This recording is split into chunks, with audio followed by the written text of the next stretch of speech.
How do I look on your end, by the way? You're good. All right, welcome to season 2, episode 1, we'll say, because I don't know what episode we're actually on. Um, the first YouTube PPBDL YouTube video for 2021. I'm your host, Eddie Willis, owner of Team Eddie Moneyball. With me tonight is once again my fellow Hawaiian, Jared Demola Riviere. How's it going, Jared? I'm doing very well. I'm happy to be here. Glad that we are in day two of the official sixth season of the PPP DDL. Big things have happened in day 2, and there's hundreds of text messages on our thread today. So we're not going to go over all of the league votes, but we're definitely going to talk about what's going to pertain to the farm systems and the prospects and amateur draft going forward. Um, so before we do, I wanted to go back and I looked at one of our first or second videos, and I just wanted to bring it back up and then put a bow on it and answer some of these questions. So one of the first things we had ever done was I wanted to play the over/under beanball game with you for the Houston Astros, and I know I had Mm-hmm. thrown out some of the MLB history records as well as like single game and single season leaders and stuff like that. So to revisit, I think I put the over under on game 1 if they were going to get plunked or not. It was actually game 2 was the first hit by pitch for a Houston Astro, and it was Correa. So you nailed that. You said that's who Correct. you would hit. So you were right on that one. Um, Interesting, and maybe this just because the COVID season made everything so weird. They only had 23 hit by pitches for total for the season, and that put them like 23rd in MLB. The leader were the Cubs that had 52. So, like I said, I don't know if that was just COVID really wiped out any like similarity to what a normal season would be, but I was surprised to see them like in the bottom third for teams hit by pitches. Yeah, probably COVID, and then Rob Manfred, I'm sure, put it out to the teams of like, we're not going to do retribution by this. We fired their GM, we fired their manager, lost a draft pick, fined him $1 million. So yeah, I'm disappointed. Yeah, it's they just got that free pass with everything that happened this past year. The biggest surprise to me, any guesses on who got hit by the most pitches on the team? I'm glad I hit with Correa because, like I said, that's who I would hit. So uh, I would say it's got to be Springer after him. Yeah, so and going back to like I think it was our second episode ever, you had said it's going to be someone random like what's his name, Alvarez, because he was a DH or I, something like that. So yeah, surprised me. Bregman only got hit twice. Correa got hit 4 times. Altuve and Springer 5, and then Abraham Toro led the team with 7 hit by pitches. I don't know if that was intentional by design or if he's got a close batting stance or something like that. But yeah, I was surprised by that. But yeah, so that was the official rundown recap of the Houston Astros hit by pitch tracker that sadly was disrupted and disappointed from the COVID season. yeah, that is. I think you hit the nail on the head. That was a free pass for those guys, and hopefully the retribution comes swiftly once we have a full 162. Yeah. All right. So we're gonna try and keep this, I'll say under 30 minutes because it's pretty late here. But uh, I, True statement. I wasn't expecting a majority of our conversation to probably go down this route when I sent out those show notes. But let's talk about the league votes, and we can kind of go over a couple of them pretty quick because some of them didn't pass. But expanding minor league roster size has been something that's been brought up multiple times in previous seasons. And as a prospect guy, I was for it, but I'm not sure if I voted yes for it. But this one kind of ties in, and it got shot down, the minor league roster size expanding. But I figured if there's a 4th round added to the draft, why would we not increase the size? Because I think I had 6 draft picks. Now I'm down to 5, and I only have 5 open roster spots. But I don't know who was the one that made the comment of like, okay, well, the reason for the 4th round is so we can fill out the remainder of our minor leagues.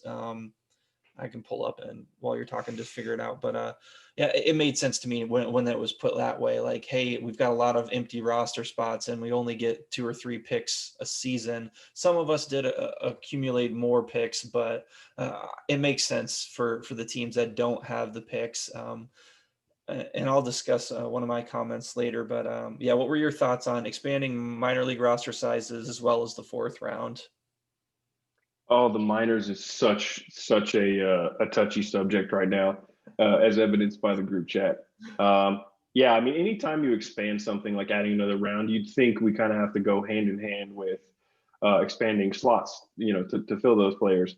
But I think with how the climate of the group chat is, I think what it's going to force is people are going to have to drop their maybe fringe guy who they're just holding on that little bit extra long, like I did with a guy like Leody Tavares. I've been holding that dude for the last couple of years, and now he's finally hit during COVID and is up with Texas. But with this, I wouldn't have any flexibility with adding a fourth round. So, yeah, I am kind of surprised to see that, but ultimately, good and bad, bittersweet. I think it adds to the talent pool that we'll be able to pull from. Yeah. So for the most part, Hammy and Beast, Derek were the voice of reason. I thought it was a great point. Like, we don't have to vote on this immediately right now. While it's awesome that we get to talk some baseball, let's sit down, take a step back, try and figure out. I threw those two, the third and fourth proposal where, hey, you can't send anyone back down, or let's just go back to the 3 options. And I threw those out like last minute today because I didn't know how many proposals we had on the table to begin with. So yeah, I think it was well done by Beast and Hammy to kind of talk us off the ledge of we need to select now, and then Josh and Ryan saying like, yeah, hey, we don't have to make a decision immediately, but I'm sure we will come to a pretty solid solution on how we do this. It's probably going to be some kind of blend between that first and second year contracts where they can go back down, and then the third and fourth probably not having as much flexibility. Yeah, that's actually one of the good things about this league is, as much debauchery and trash talk that we have going on, it's a really smart group of guys. And I think that we're going to come up with the right proposal. I didn't think we needed to fix the minors. I get it. I know why people want it fixed. So if it's for the good of the group, we'll do that.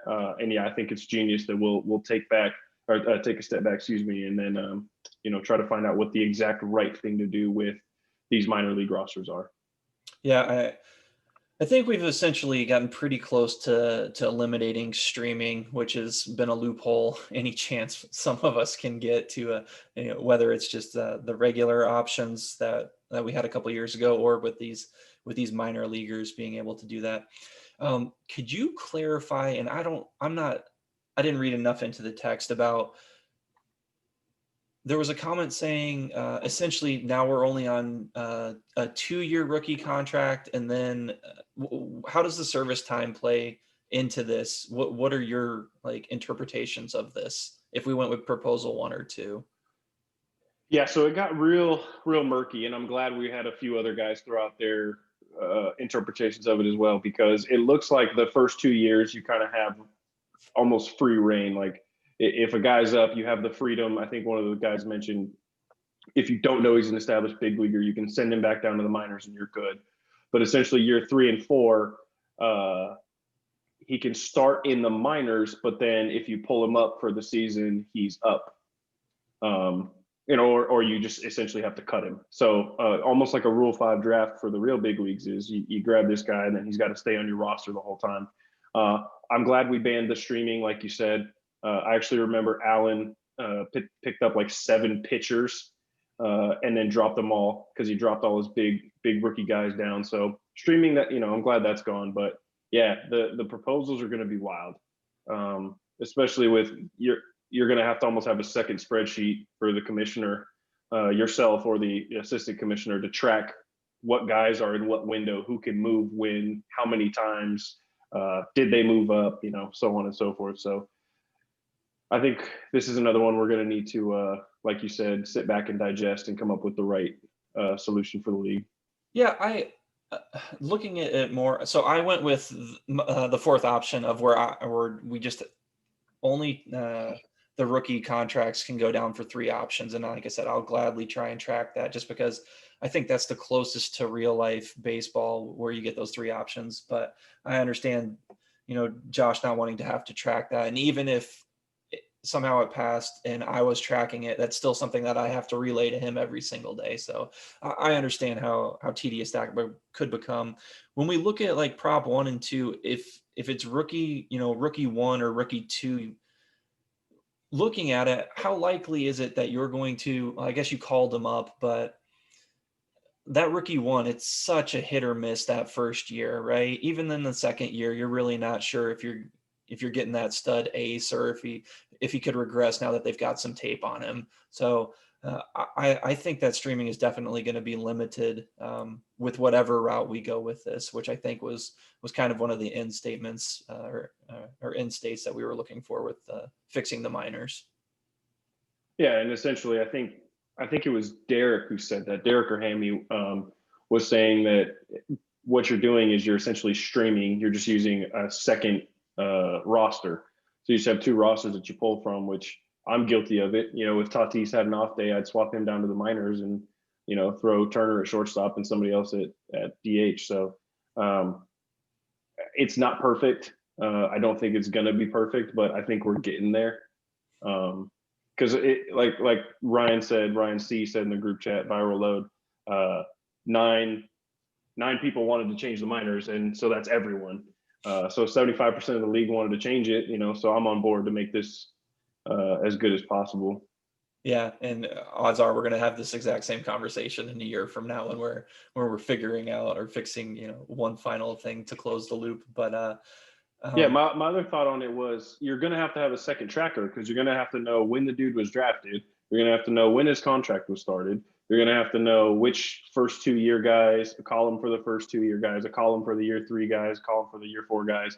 And then arbitration, you're going to have to take those guys off as they go through the rookie to arbitration contracts. Let's not even bring up the Rule 5 draft. If you don't bring a guy up because he's on AMA contract, you don't want to start him. Yeah, and God forbid, COVID wipes out half of this season again where we have to do that. But kudos to Josh because running that fantasy basketball league just for the 1 year, having to go in and change every single player's contract is a giant, I don't know, consumption of effort and energy and time. So props to Josh for going in there. And if we're making more work for him when we do this, Rook 1, Rook 2 versus Rook 3 and 4, it's definitely going to be more time and energy that he's going to have to put in. That is definitely something that I've noticed having to do it for another league. So my comment on, hey, if we just voted to add a fourth round, and I had talked to Josh about this offline. I am I'm a fan of having a grace period when we make these kind of changes. Like I had mentioned something on like an entirety of, hey, if we're talking like if we're changing or adding positions, if we're changing the contract structures, or if we're adding like amateur stuff, a lot of teams are built specific ways due to the rules that we had in place, and knowing that we can change some stuff on the off season. Like this fourth round, it's going to benefit teams, and it's going to make teams have to make decisions like myself with the fourth or an extra pick. Maybe I trade it, or maybe I have to bring someone up or do some movement on my rosters. But what are your thoughts on just adding that fourth round pick, and if there should be a grace period with any of these league changes, or if it should just be immediately implemented? No, yeah, I'm on board with the grace period. I was when we were talking earlier, I said I put that on the group chat, and 3 or 4 dudes jumped all over me because they were like, "No, it's got to be right now. Absolutely no grace period. You make changes now, it happens now." But I'm guilty of it too. I built my team this way. Like, half my starters are on rookie contracts. I was unafraid to start Tatis. In 2019, I started his contract immediately. I didn't need to, but I wanted to because I thought I was going to have this flexibility. So yeah, I'm all in on the grace period, especially with things like you said, like had we added the second utility spot, which I think would have made our league a lot more competitive, higher scores and stuff. But didn't pass, so that's cool. There probably should be a grace period because, like you said, we've been building our teams this way for 5 years. Valuing these rookie contracts so highly because of the control and the fiscal responsibility, if you will. And now, yeah, I don't know, that even it heightens it even more. And then I think, like I said in the group chat earlier, I think it devalues veteran contracts. Like I'm gonna be less likely to give a dude a 30-year or $30 4-year contract now, because I can't move him at all because I got to have my rookie guys coming up. Yeah. Yeah, I'm excited with the fourth round just to see if people are going to take flyers on super young international 16, 17-year-old guys from this, I don't know what you're calling it, J2 signing period that's taking place right now. Yep. Or if it's going to be like a win now piece kind of thing, or just does someone want this for a third rounder next year kind of thing. But that's what I was about to say. I think the fourth round is going to be either a flyer. I'm just going to take a chance on a dude, maybe a hometown pick, or hey, I can't get this deal done, but let me throw you my 2026 fourth rounder. I know it wasn't brought up in the main chat, but I know this is something Josh has mentioned to me multiple times, is expanding the time limit between picks, so we can get a little bit of trade talk in there before the minute and a half or 2-minute timer comes up. So maybe just adding an extra minute or two. I think that'll greatly benefit. I don't know if anyone's going to actually make trades, but just being able to talk something out a little bit longer could impact the amateur draft coming up. Yeah, that's true. So do you have anything else for specifically the minor league votes that were taken today? No, we pretty much beat that to death. More to come, I guess. Another video in the future once we decide on the final proposal. Yeah, and maybe we'll have a roundtable discussion at some point this week, so everyone can kind of throw in what they're interpreting is what they want or what they think the proposals mean. All right, so let's look back at the 2020 draft. This could probably be summed up pretty quickly. There were no games played. The minor leagues essentially just shut down and are non-existent. So my first question to you, and we'll get to your draft, but how did you handle no minor league season when it comes to either evaluating the picks that you had or any of these rookies coming into the draft this year? Like, not a lot has changed as far as position goes. We had some stories coming from their, I don't even, alternate camps or secret camps or whatever we're calling it, where, guys are hitting 600-foot homers and they're the greatest thing ever. So a lot of, Twitter hype on some of these guys, but how did you handle the no minor league season? Oh, for sure. Yeah. I love the hype. One thing I noticed about, kind of radar on my prospects was, have they been added to the 60-man pool and are they at the alternate site? And thankfully, each one of my 2020 draft picks was either at the alternate site or, up with the big league team. So that was actually, let me know on where I was on the spectrum. So I'm really disappointed. When we were in Colorado Springs, I lived about a mile away from the Sky Sox Stadium. So RIP Sky Sox, they're not a thing anymore. So I love it. I love minor leagues. I love the grind. I think it's great. What are what did they become, like a s'more or some like flaming marshmallow or? The Vibes. They are now a rookie ball. I don't know if it's invitation, if they've accepted it, but it's a rookie ball affiliated team called the Vibes, which is a marshmallow with a flame on its head. Such a stoner Colorado Springs move too. Go figure. It's just an edible. Yeah, it's exactly what it is. Yeah, it's tough just because like I said, there's not a lot of stats or anything to go off of. Surprisingly, probably the Dominican League has some footage and they're actually playing some games. So that might be the best route when it comes to this draft, looking at some guys that are actually getting some playing time right now. So back to the 2020 draft, you had 6 picks, which might have been the most picks in league history. And I was pretty close to that this year. I had 6 and traded 1 away. So I'm at 5. So what what were your thoughts? We got your thoughts post draft, but how are you seeing those 6 picks going into this year? Are you looking at bringing any of them up? Are you looking to move some of them to make some more open minor league spots, or what are you doing with them? Yeah, so that's a great question. I traded away my first this year, so I may try to jump back in, but I don't know what I'm going to do with my guys until we decide what these minor league rules are going to be. I picked Spencer Howard in the second round, and he's up with the club. He was pitching with the Phillies last year, which is great. But depending on how the rules are, I might keep him down. Same with Andrew Vaughn.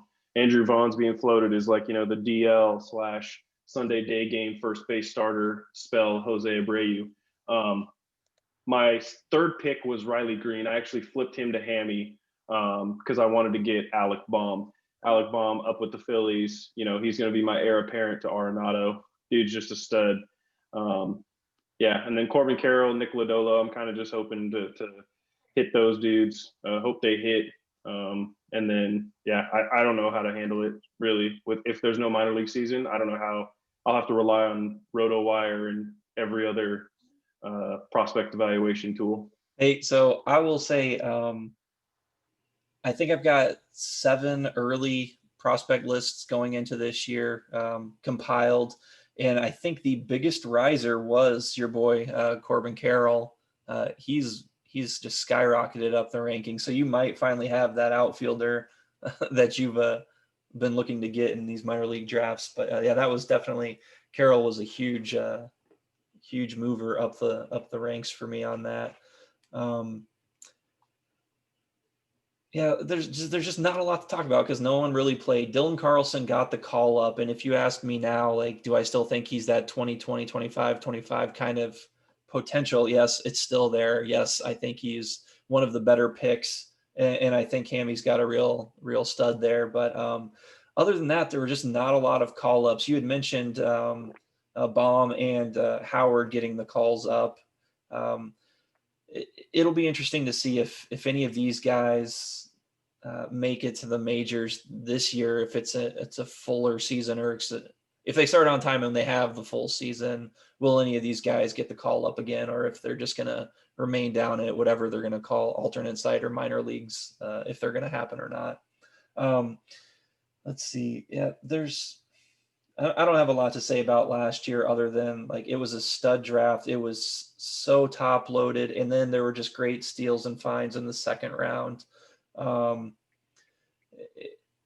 hoping that they get some playing time this year. But other than that, I know we wanted to talk about favorite prospects, but did anyone really move up your ranks in the 2020 draft that you're really wishing, like, man, I'd like to get a trade before they really break off and become a stud? For 2020 or for 2021? No, for 2020, like I said, I mean, it's tough because not a lot of these guys played, but like if Hammy was down on Carlson, I would love to get a share of him, but. Oh yeah, I mean, quick answer would be Adley Rutschman. I mean, Beast took him second overall. I mean, the dude's generational. I don't know. You know me, I'm a sucker for shortstops, and you got Marte from Seattle. I'd love to get my hands on that boy. Yeah. But honestly, I'd like to have my. I traded, for Bohm. I'd like to have Riley Green back. Yeah. Because I am looking for that outfielder. But no, yeah. I think you got it there with Carroll, but I can't believe this, and I'll try and show who I'm repping tonight. But oh yeah, all of the Baltimore guys in this draft, Rutschman, like stud. Like just looking at some of the Twitter, hype posts that they're putting up right now. I think he was hitting with an aluminum bat, but still, it was just It's a smooth swing. They were missiles. Were missiles. It's a smooth swing, and like he it's a good pick. That's probably the best pick right now. And then both the pitchers, DL Hall and Grayson Rodriguez, like are going to continue to ascend. But I think Baltimore's at least doing their farm system right. I don't know about their major league team, but yeah, I think you hit it there with Rutschman. Jason Dominguez, I don't know. I look at pictures of him and I see video, and he looks like he's a 30-year-old stud. but He's at not the same 17. time, if he's 5'9", 250 pounds, it wouldn't surprise me either. So Yeah, and he's like absolutely 40. not. So I have no idea what to make of him, but yeah, it'll be interesting. What does Detroit do with Matt Manning? Are they going to call him up this year, or Mize, or are they just going to, continue to? Yeah, that's my big question was last year just essentially wiped clean and nothing happens and teams move forward like it, didn't happen, or are they going to accelerate some of these guys' timelines now to try and get them up to the majors? Yeah, I mean, this even if you count the season a wash, that's another year of life off these players, and potentially another season of them not being in the big leagues. So yeah, I could see an accelerated timeline. And then to your Grayson Rodriguez point, I really struggled whether I wanted to pick him or Nick Lodolo from Cincinnati, and I took Lodolo, and literally the next pick, Yep. Grayson Rodriguez. It was 28 and 29th in the third round. Yep. Yep. It's that's a solid draft. That's a draft that I wish I had 6 picks for, not this one coming up. So with that, let's move to the 2021 draft.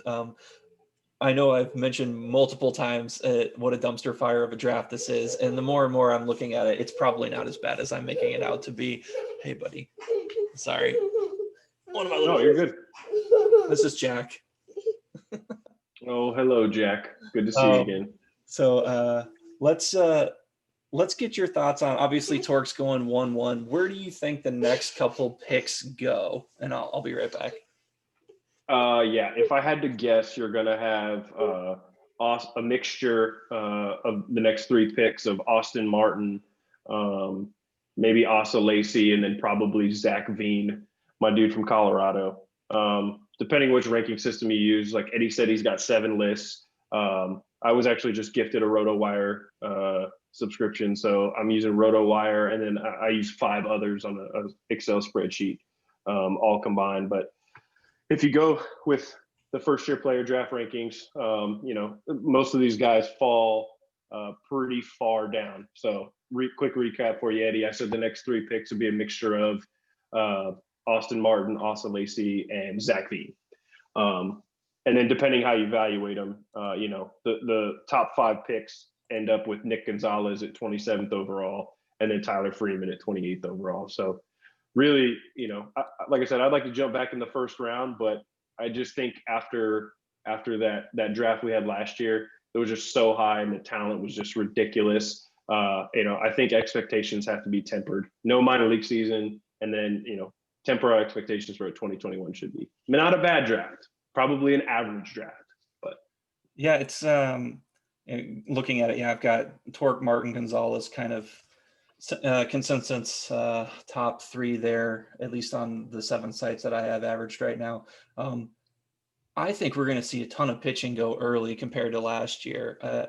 There's some stud names in here, like that had their college season not been shortened or canceled, are probably definitely being targeted in the 5 to 10 range, myself included. I don't draft pitchers, but I'm pretty much set when it comes to outfielders and shortstops. So you never have too many shortstops.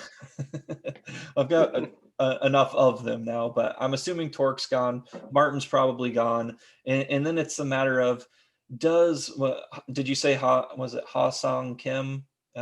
Is that a win now type move? Is he gonna? Yep. Is he's projecting to like 2020 already, immediately starting there? So does he get the playing time, or does the team need a win now move to take him within the first round?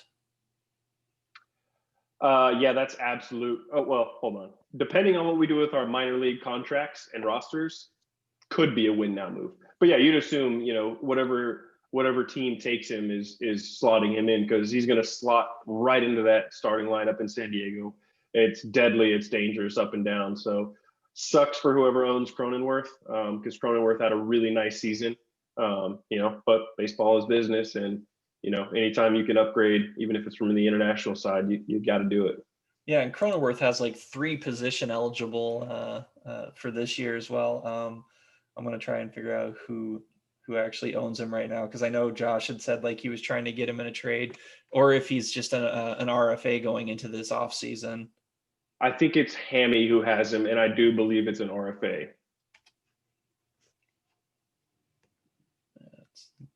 Yep, he's got first, second, and short, and Hammy does have him for $3 for the rest of the season. So I don't know what that becomes, $4 or $5 before we all start bidding him up. But yeah, Yeah, I think that would have been a stud RFA guy going in had they not signed Kim.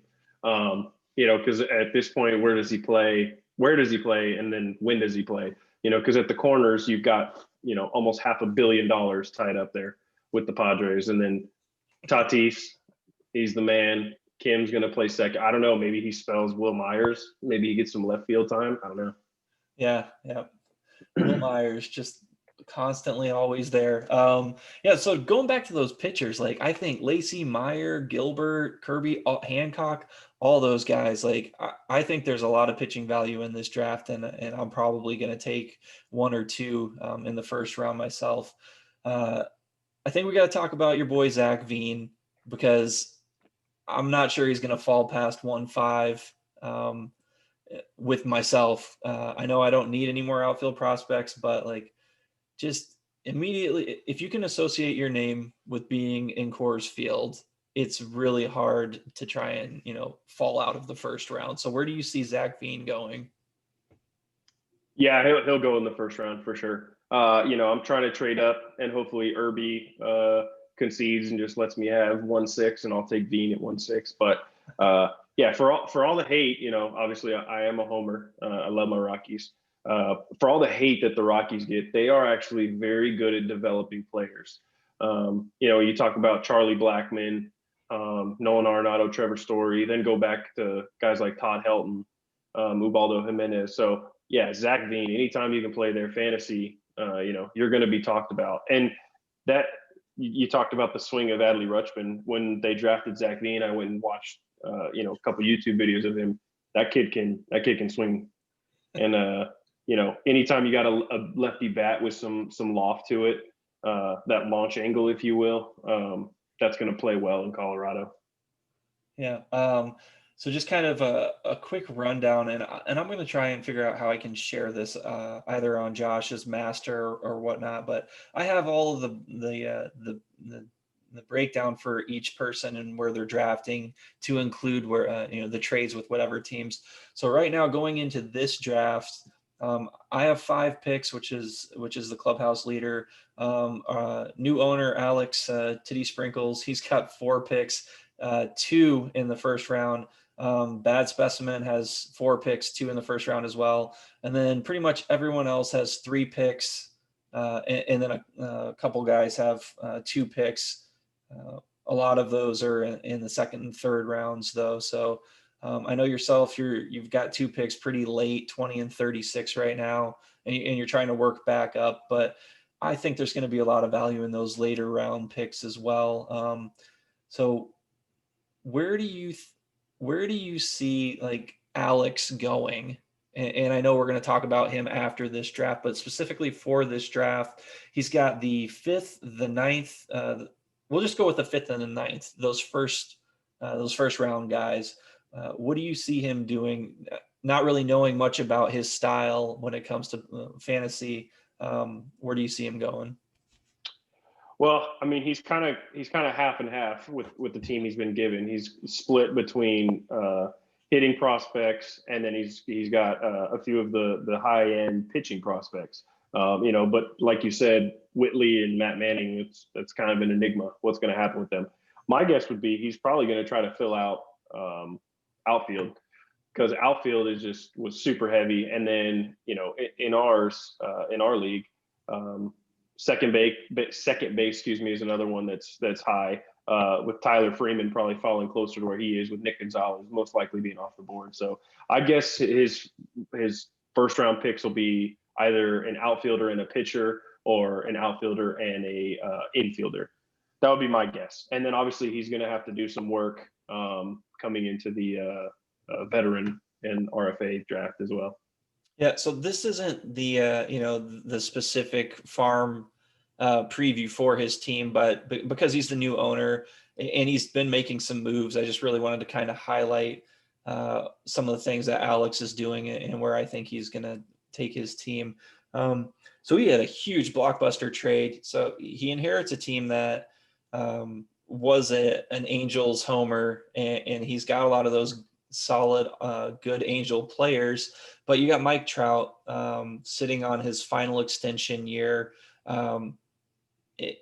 In probably the right move, right? If you're going to rebuild that team, you can get some pieces back for him. So the full trade was Mike Trout, Josh Hader, and Joe Adell going to Dodger Blue, and then Ryan getting back 2021 first rounder, which what was it? What did I say? It was the 9th pick this year. As well as a third rounder in 2023, which is a couple years away, but still, if you can get draft capital, I'm all for it. And the other picks coming back were Scherzer on his final year, and then Voit on a pretty good contract if he can stay healthy. The enigma of Forrest Whitley, we've kind of highlighted it, and I had mentioned I have no idea what the Astros are doing, but it is the exact same story every single offseason going into the year. Like, all right, you put him on the 60-man, he's still around, but he's often injured, or you're not having the confidence to bring him up. So just looking at the prospects, he traded away Joe Adell, who had all the hype in the world, but kind of struggled. And then he's getting back Forrest Whitley, which was a top 10 pitching prospect for the last couple of years, but he's slowly starting to fade. So what were your thoughts on that big move, just specifically with the prospect side? The prospect side, I think, was good. I would have liked to see maybe another one. I know he took on 2 major league guys, which, okay, you take on Voit, who all he did was mash last year. And you hope he replicates it this year and next before, his contract expires. The Scherzer one, okay, you're always going to try to acquire max, but that was a pretty hefty contract to take on for a rebuilding team. I would have liked to see maybe him take another of Dodgers' top prospects. And save the capital for maybe pursuing somebody he wants in veteran free agency. But Josh Hader going to Ryan, I think, is a very nice piece. And Ryan already had a dangerous team. I lost to him in the playoffs last year. So him adding Trout and Hader is really nice. Joe Adell, I don't know what to make of him on the prospect side. Because like you said, he was all the hype in the world. He was the number 2 guy behind Wander. Some guys thought he could have been number 1, and then just kind of fizzled, if you will, when he had his cameo coming up. So we'll see. He's got control of him now. Ryan does. And I don't know what to make of Joe Adell. Yeah, I like the move mainly because you're inheriting this team that did not have a lot of prospects going forward. So getting 2 draft picks plus Forrest Whitley, who, if you asked me last year, I would have said that's just a steal getting him, and then just kind of moving Adell and Trout. Kind of, all right, I get it. You got a lot of draft capital back, but probably could have if he was able to slice that out. And I'm sure Ryan, Dodger Blue specifically, wanted those 3 players for all the draft picks and the players going back. So I think it was a win for both sides. I'll let the other guys evaluate the trades whenever they get back on the podcast. But on the prospect side, Whitley for Adell could pan out either way for both teams, actually. Ryan also has like $213, one of the higher teams in salary cap available. So he got some win now pieces plus a couple picks, and Forrest Whitley, depending on if he can move him up and down for the next couple of years, it could be a pretty good trade for him. His farm system currently, before we do any of the drafts or anything, it's sitting dead middle in my roto rankings, how I have him set up. It's 6th, Matt Manning and Whitley being his top 2 prospects, and then Brandon Marsh and Heliot Ramos sitting at 41 and 58. So he's got some pieces there, and he's definitely willing to make some moves. So it'll be interesting to see if or what he does with Anthony Rendon on that final year contract, if he's going to move him or if he's going to try and keep him on a pretty solid $16 contract in his final year. Yeah, that's what I thought too when I started looking at his roster is, how long does he wait on Sugo? Dude's already 29. He's still on an amateur contract. So regardless of how this, excuse me, minor league thing kicks off, you'd have to assume that between 28 and 32 is the prime of your life. We're wasting time with Sugo. And, Rendon is very, very good, but, could he parlay that into, another nice pick or prospect? Right. I was gonna say, if you just look at our UFA draft last year and the amount of salary that was given to all the third basemen, absurd. That's a pretty nice contract that he could easily move if he wants to try and get another pick in the 2022 amateur draft, which is going to be stellar. Amen. I think he's done pretty well for inheriting this team. He's getting some guys that he specifically wants. And he's probably going to make some more moves going into our drafts coming up in the next couple months. Yeah, one move I think he should make right this second is he needs to cut Touki Toussaint. I have no idea why he's rostered. Maybe that's just he's just holding on, hoping that something happens. But the dude damn near had a double-digit ERA and almost a 2 WHIP. So, Touki, he just needs to go. So I hope you listen to me, Titty Sprinkles. All right. So in the next couple months, we'll start doing the farm features on each team. I don't know how our amateur draft is going to shape up this year. If some news comes out about when the regular season is going to start, or if we're going to actually try and figure out how to do some kind of destination draft. I don't know how it's going to work with us here in Hawaii, because we got like 10 to 14 days of quarantining once we get back, and it's just going to be a pain. But hopefully we can at least get regular baseball this year. And we'll do each team's breakdown coming up in the next couple weeks or months. The last thing I wanted to talk about was something you had floated on. Who's your favorite prospect not on your team?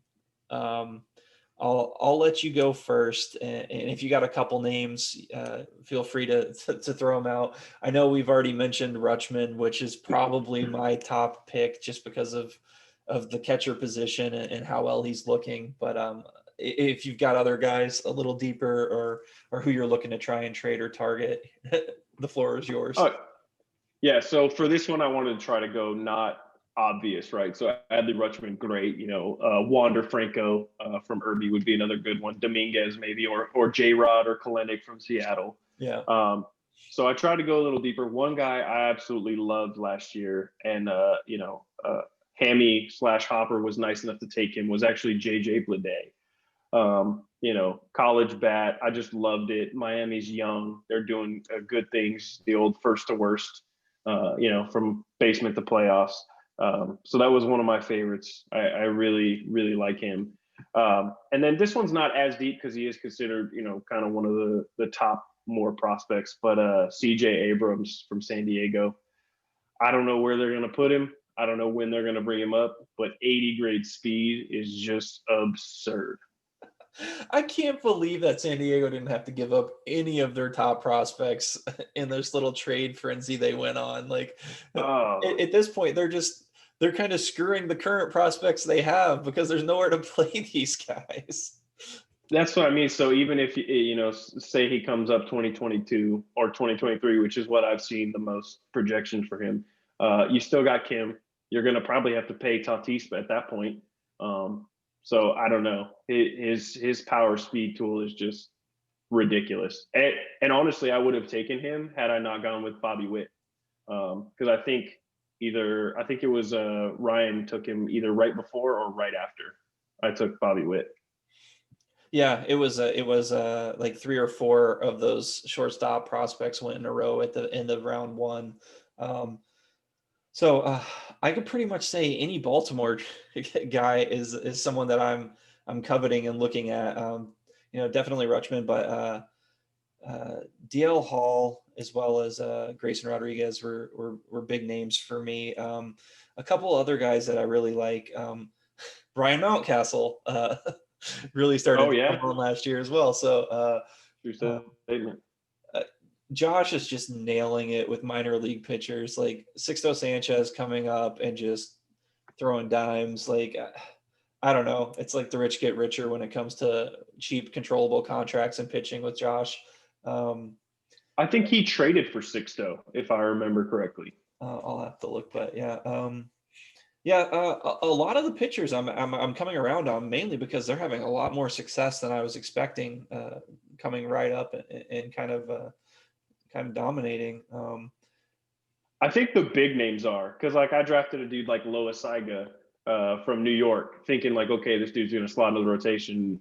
And to your point about pitching prospects being an enigma, that guy's been an enigma for me, and he's just kind of sitting on an amateur contract still. Yeah, I don't know where. I'm trying to find it.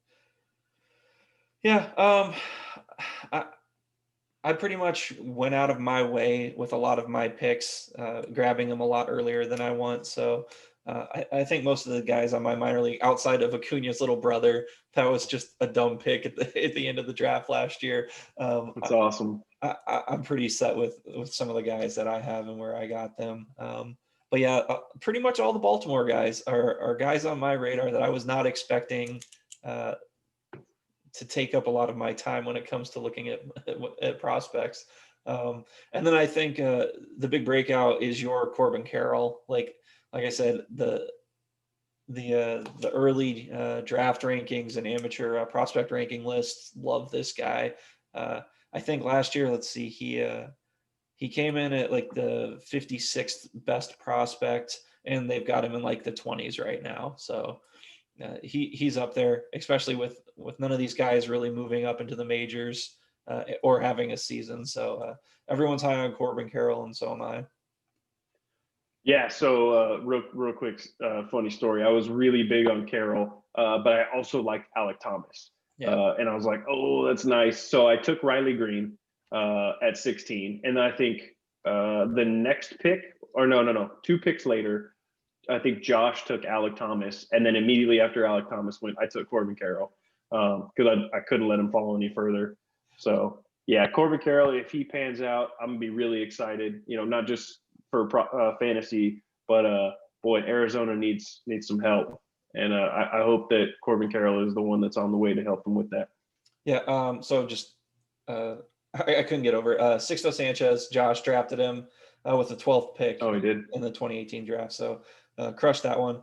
Going back to Thomas and Baum, Alec Baum was another guy that I think like he's already up, right? So he's ready. Absurd. He's ready to contribute for Hammy as well. So pretty much the guys that we thought crushed the draft last year. Not a lot's changed because there was no stats to really say if they improved or if they busted. But several of those pitching prospects are some of the guys that I really like this year. So I actually traded for Baum, by the way. Do you have him now? Yeah. Oh, yeah, there you go. Once again, your infield's pretty much closed, so get your outfield going. And that's where to go next. Oh, so my final closing thought, because this is really frustrating me now. The frickin' Mariners and their double barrel top outfield prospects of Clinic and J-Rod. One of those guys is going to just bust, and it's really not exciting owning one of the two. So between Josh and myself, one of those guys is going to be Ken Griffey Jr., and the other one is not going to be in the majors in like 4 years. So I can't imagine that Seattle is just like killing it with 2 stud outfield prospects, but they're ranked 2nd and 3rd right now. So hopefully they both continue to progress and stay awesome. But I just have a feeling one of those 2 is not going to be a good player. Yeah, those 2 are just absurd. I mean, I tried to trade for Kalenic with Josh, I think started 2 years ago. And even then he was like, nah, man, I'm good. I'm a hold. I'm actually going to play a homer card and say that I have Ken Griffey Jr. with my boy Trammell. And no offense to y'all, but I hope both of y'all bust, and I hope Trammell's the one that's raking out there at Safeco. So randomly, I follow him on Twitter, and he was all about the hit last night in the Clemson Ohio State game, the targeting one, and he is all about like that was targeting, and he's a big Ohio State guy. So hands off to Fields for getting up and like throwing 6 touchdowns in that game, because that was pretty impressive. But let's not talk football on this video. Yeah. But yeah, so I honestly, if all three of those guys hit, plus Marte, the shortstop, Seattle's going to be stupid good in the future. Yep. And they've got some pitching on the way as well. So, 3 or 4 years from now, that could be a really, really solid core, looking like the Padres. The next White Sox. Yeah. All right, man. I don't want to take any more of your time up. Appreciate you hopping on this. What are we on, Saturday, the 2nd? Saturday. Yeah. Yeah, it's the 3rd for everybody else. Yeah. We'll have a lot of good discussion on what we're going to do with the amateur draft, but it's definitely going in the right direction, and everyone's really contributing and helping. It's not just, hey, that's a stupid idea, why are we doing that? Let's not do that. So I think we'll get there in the next couple of weeks. Yeah, and I'd say that's another sign of a good, healthy league is, it's not just 1 or 2 guys like, oh, we need to change this, and everybody else is like, whatever. It really is like 8 or 9 dudes that are all kind of contributing and trying to either slight each other or get the proper proposal in there. So I'm looking forward to it. This is a great league. This is one of my favorite things to do. Yeah, I'm sure the next time we talk, Zach Veen will be the 1-2 pick coming into the amateur draft. Yeah, because I traded up for him. Just solidify that outfield. All right, Jared, thanks for joining me, man. Yep, always a pleasure. All right, see ya.